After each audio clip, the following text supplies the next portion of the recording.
Overall, I am really liking this tool. I think it's well worth the money, the 50 bucks or whatever at Home Depot.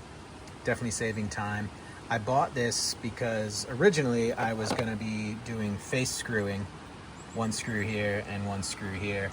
And I was using composite deck screws. But even with these composite deck screws and the reverse thread up here that's supposed to eliminate the mushrooming that can happen where the plastic gets bulged up, it was still happening. I experimented with drilling some pilot holes here. I didn't want to use that system with the plugs, A, because this is just cheap Home Depot composite. I don't know if they even make the plugs for this. And B, it just, you know, I don't need it to look that perfect. But this was enough for me, the way it was mushrooming up using these composite screws, that the solution of putting a side screw in here was what worked for me. So a couple of things about this tool. Number one is you got to be careful of material building up underneath the feet right here. Let's focus in on that. Material, this plastic composite material can build up right there. See it happening on this end here too.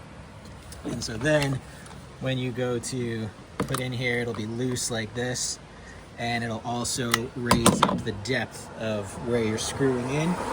So there's a couple where I had too much material built up.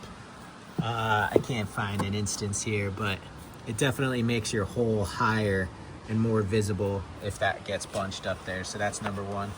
Number two is that this is made out of plastic, not super high quality. It's made in Taiwan.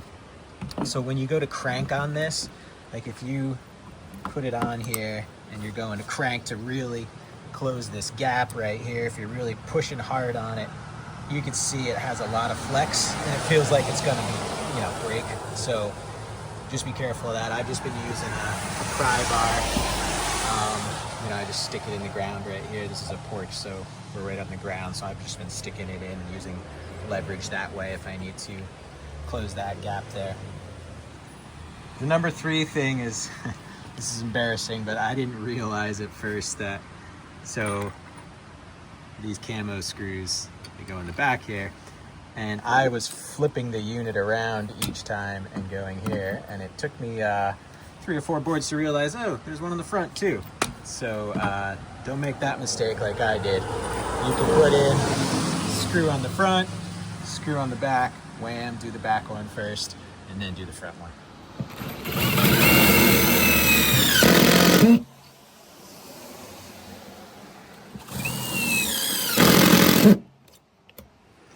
Number 4, so this comes in 2 sizes, 1/16 inch and 3/16 inch, and it refers to the thickness of these feet right here, which those are what go in between here to keep that distance between boards consistent.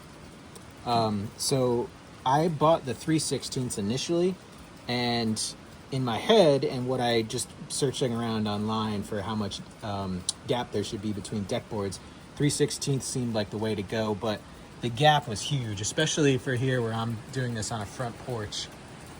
I wanted the gap to be smaller, and honestly, just kind of the way it looks, 3/16 was like ginormous. Like you could see down to the ground beneath.